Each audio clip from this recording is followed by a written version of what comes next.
Dubai Island. Is it an overhyped marketing campaign or do we have a real gem here? Who doesn't dream of it?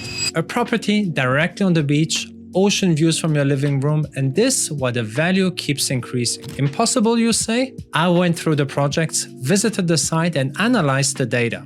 Today, I will share with you the 3 critical insights that makes Dubai Island a boom or a bust. I'm Philip, and with my team, we advise an exclusive community of real estate investors. We dig into the data, analyze the risks, and provide thorough due diligence.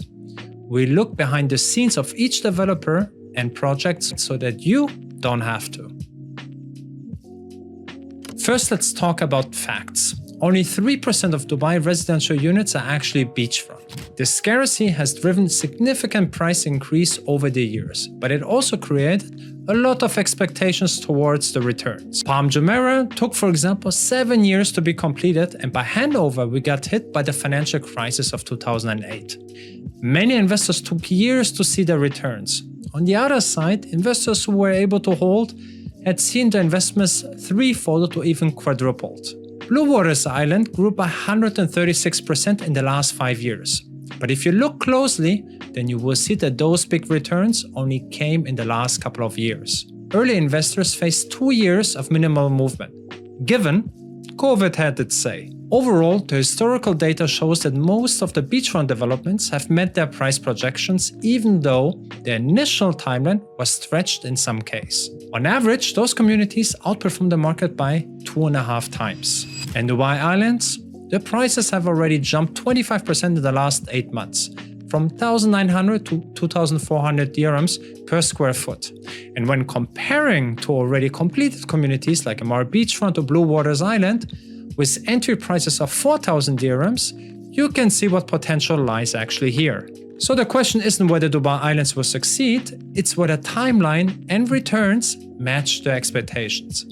And this is insight number 1. Let me give you a full scope what Dubai Island actually is. Originally launched as RERA Islands, we were talking about 5 interconnected islands spanning over 17 square kilometers. That's 8 times larger than Monaco. 38,000 residential units and 86 hotels and resorts are planned, with over 20 kilometers of beaches, multiple championship golf courses, and several marinas.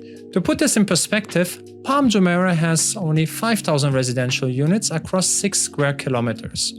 The sheer size of it allows it to have multiple distinct communities, each with their own appeal. Central Island forms the pulsating heart, home to Dera Mall and a vibrant restaurant scene. Shore Island offers kilometers of dream beaches and exclusive resorts. Gulf Island and Marina Island feature championship courses with Arabian golf views. And finally, Elite Island targets ultimate exclusivity. Nearly 50 residential projects have already been launched or announced since 2024, predominantly on Central and Shore Island. But here is what makes Dubai Island different to other communities, and this is insight number 2. The city is investing substantial amounts in order to develop the whole area. A major part of the flight operations are being moved from Dubai International to Al Maktoum Airport. The same applies to commercial shipping traffic that is completely relocated from Al Rashid Port to Jebel Ali. This means no flight noise, no industrial traffic, no pollution. Then we have the building of the new Bur Dubai Bridge, which creates a second gateway to the island, dramatically improving the existing connectivity. And lastly, there is Dubai Reef Project, largest artificial coral reef, with the first phase being completed in 2026 and being right above Dubai Island. All these changes are fundamental value drivers which impact the prices. Now let's deep dive into the project itself. There are 4 categories. Beachfront properties will start at around 2,400 dirhams per square foot with direct beach access, unobstructed ocean views. Those projects tend to get immediately sold out. Marina view properties starting at 2,000 dirhams per square foot, water views, yacht access. Also here there's a very strong demand, especially because there are not many first row marina projects launched yet. Then we have channel view properties with views towards the city, currently available from 2,000 dirhams per square feet, And lastly, the community-centered properties with entry-level prices at around 1,600 dirhams. But here's the critical part. Even within those categories, positioning matters enormously. First row commands 25 to 40% premium, but beware, we have seen as well projects being positioned second or third row asking premium prices. This brings us to insight number 3.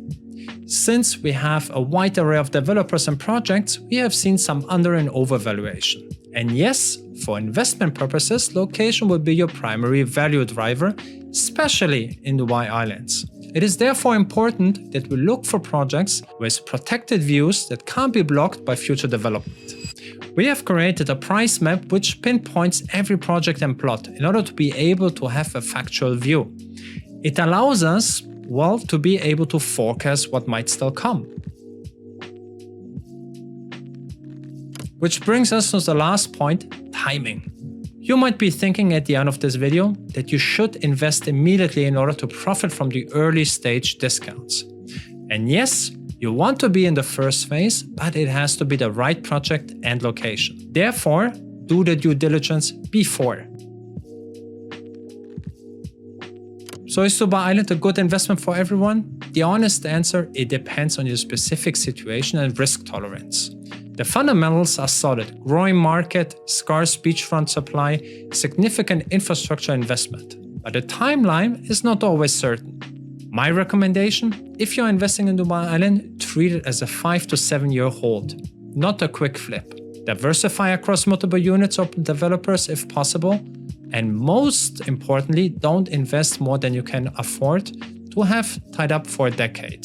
For our detailed location analysis and developer scorecards, reach out to us. What is your take on Dubai Island? Have you invested in similar development projects before? Share your experience in the comments, both successes and challenges. If this analysis was helpful, subscribe for more unbiased Dubai real estate research.